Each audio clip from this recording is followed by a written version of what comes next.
భూదాన భూముల విషయంలో single bench తుది నిర్ణయం తీసుకోవాలని డివిజన్ బెంచ్ ఆదేశించింది.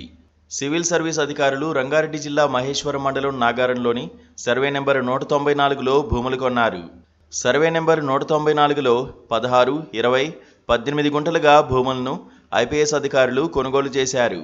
అయితే సర్వే నెంబర్ 181, 182, 194, 195 భూములను నిషేధిత జాబితాలో ఉంచాలని హైకోర్టు సింగిల్ జడ్జి ఉత్తర్వులు జారీ చేశారు.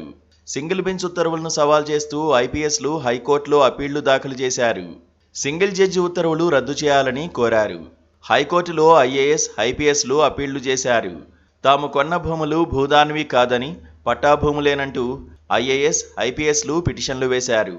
పిటిషనర్లుగా ఉన్న ఐపీఎస్ అధికారుల తరఫున న్యాయవాది వాదనలు వినిపించారు. అయితే సింగిల్ బెంచ్ తీర్పును రద్దు చేసేందుకు డివిజన్ బెంచ్ నిరాకరించింది.